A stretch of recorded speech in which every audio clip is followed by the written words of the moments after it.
Hmm. I'm a little annoyed right now because I just realized that the last DreamWorks movie I reviewed was Shark Tale. I have to set things right. But what DreamWorks film exists that has stylish animation, likable characters, and a story that makes sense? You know, the opposite of Shark Tale. Hmm. I know. The Boss Baby. Kung Fu Panda. What a film this is. Released on July 4th, 2008, and directed by John Stevenson and Mark Osborne. It is a DreamWorks movie about a panda who is chosen to become the Dragon Warrior of the Valley, despite his lack of skill in the art of Kung Fu. I remember being at the Galway races back in 2008.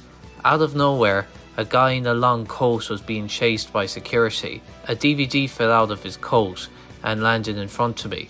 That DVD was Kung Fu Panda.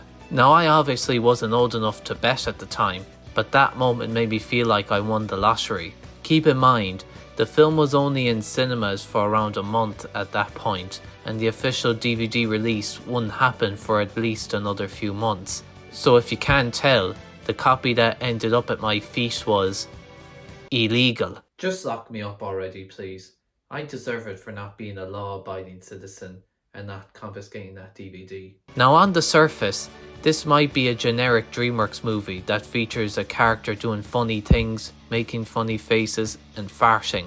That statement may be true, if you're talking about the fourth movie.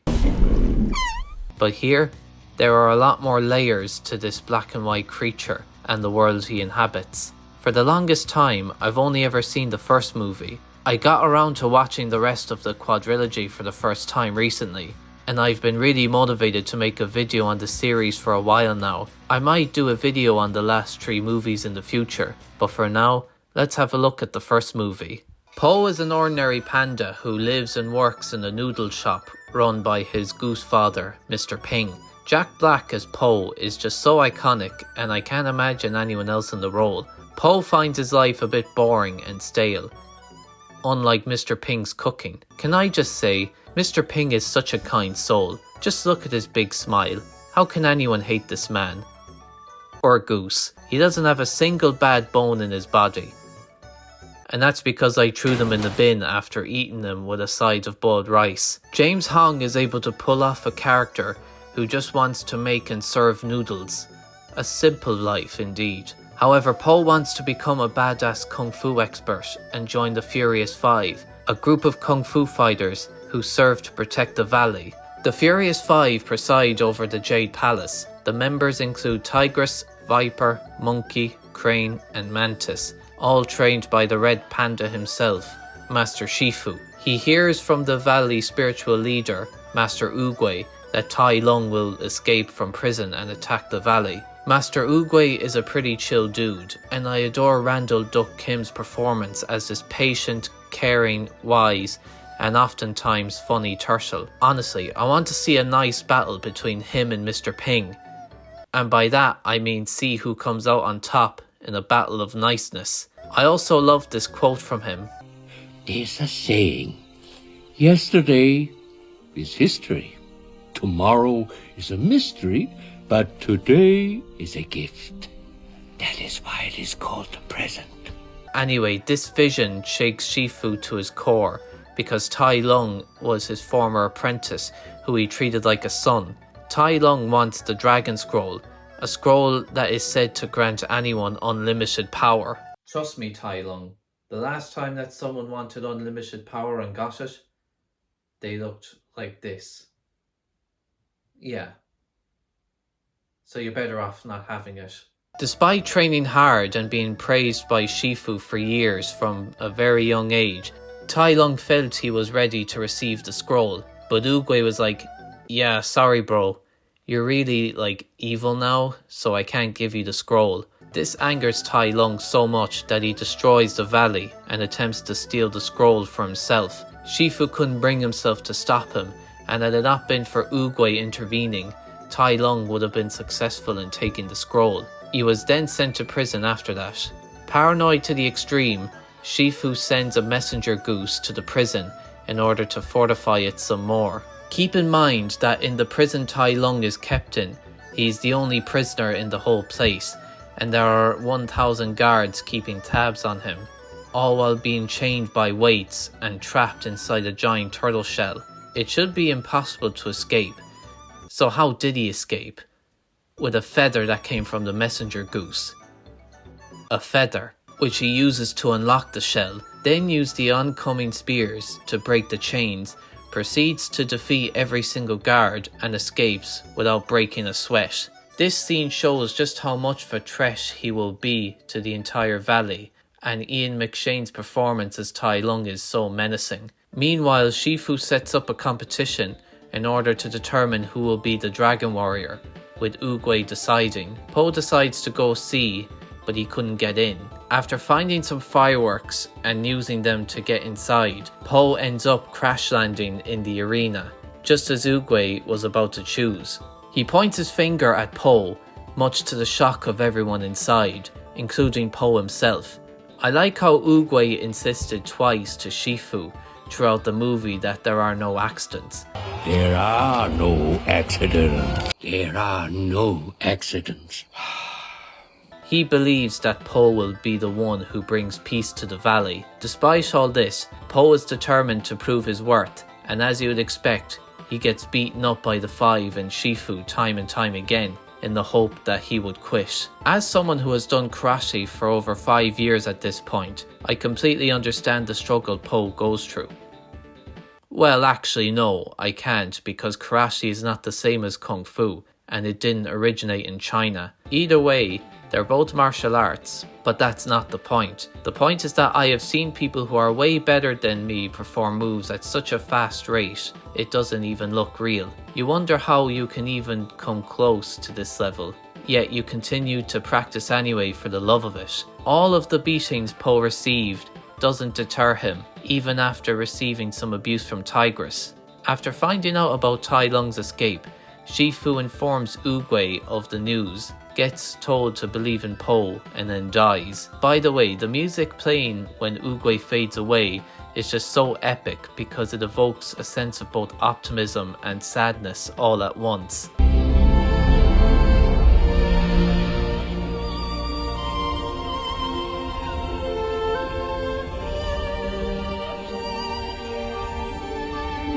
Meanwhile at the palace, Po makes dinner for the Five, who slowly but surely warm up to him. Shifu returns to the palace to tell Po and the other Five over what happened. Remember how I said earlier that Po won't quit? Well, he wants to now after finding out about Tai Lung, now suffering from imposter syndrome. Shifu won't allow it, after his conversation with Oogway taught him to believe in Po, and the two decide to train the next day. What I found fascinating about their argument was seeing Po spill his emotions out to Shifu, explaining why he didn't quit before. He admits to Shifu that he hates being himself and wants to turn into someone better. All he really wants is to be respected by everyone around him, after years of people either making fun of him or treating him indifferently. During training, Shifu realizes he has to change his teaching methods when it comes to Po. It mostly revolves around food, using it as motivation after he sees Po eating Monkey's cookies, which were left at the top shelf. The training ends with Po being able to steal the last dumpling off of Shifu. Meanwhile, the Five go after Tai Lung with the intent of stopping him. This bridge battle is, in the words of Tai Lung, legendary. Despite their efforts, he was too strong and ended up knocking out all but one of the Five, that being Crane, who escaped with the Five back at the palace. The funniest part of the entire scene was the fact that Mantis was the last guy to hold on to the rope. That had me on the floor. Speaking of Mantis, he is voiced by Seth Rogen, and guess what? He does his iconic or infamous laugh. He's not going to quit bouncing, tell you that. Is it always written in his contract that he has to laugh in every film he appears in? Okay, Mr. Rogen, we will give you $1 billion if you laugh in this film. Are you happy with those terms?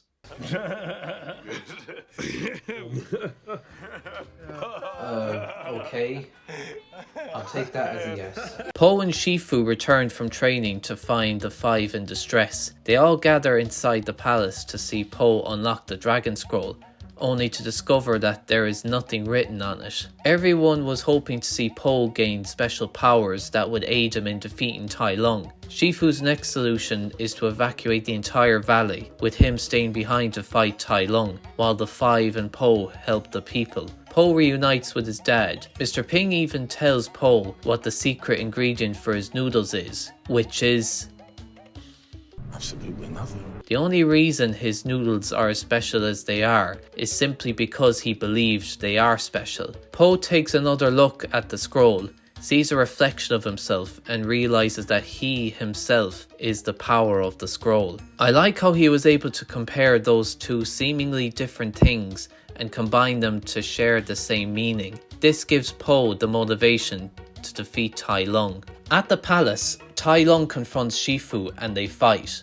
The battle between them is not only cool because of how brutal it is, but because of its emotional and story significance. It's always felt inevitable that they would fight each other one last time from the moment Tai Lung was imprisoned, 20 years in the making. Tai Lung grew more bitter and angry towards Shifu by the day, ever since being told he couldn't become the Dragon Warrior.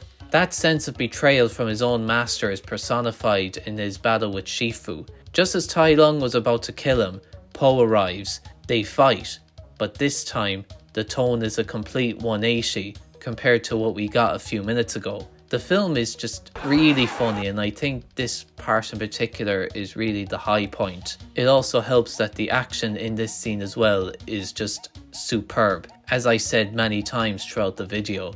Action and comedy are my two favourite genres in all of media. Kung Fu Panda has both in spades, and this final battle has the best of both worlds. Compared to Tai Lung's fight with Shifu, this one is more light-hearted and full of gags. Tai Lung finds it difficult to take him down because of how unconventional Po's style of Kung Fu is, oftentimes using his weight to his advantage or using the environment around him.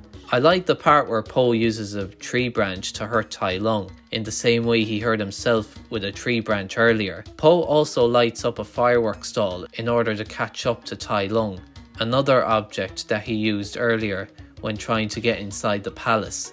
However, Tai Lung eventually gets his hands on the scroll and looks inside.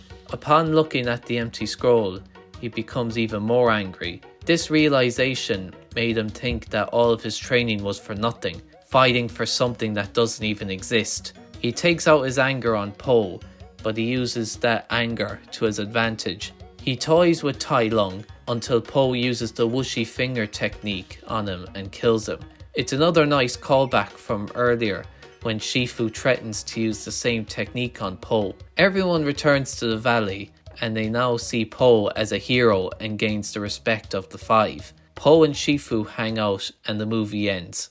Like I said, this movie is brilliant, and I'm not the only one who thinks that. On a budget of $130 million, it managed to receive over $630 million in the box office. This film is the highest grossing movie of the year, as well as being the third highest grossing movie of 2008, behind The Dark Knight and Indiana Jones and the Kingdom of the Crystal Skull. It was inevitable that a sequel was going to be made, not only because of how financially successful it was, but also of the potential story expansion of the characters and the world they inhabit. We don't know where exactly Po came from, or how he ended up living with Mr. Ping. The second movie answers both questions. I won't get into them here, maybe some other time. So yeah, if you like Kung Fu and or pandas, then I highly recommend you watch this film. And if you already did, then go watch it again, because Kung Fu Panda might just be one of the greatest animated films of all time. I remember when this film was out in cinemas, McDonald's also were selling toys that came with their Happy Meals, and I happened to have some right here, so let's test them out. So these are the toys that I have that I got from the Happy Meals back in the day. So wait, what the What's Alex the Lion doing here? Well, he's not from Kung Fu Panda, so you know, just throw him out. You maniac! All right, so let's just start with you know, the title character himself. So we have Po.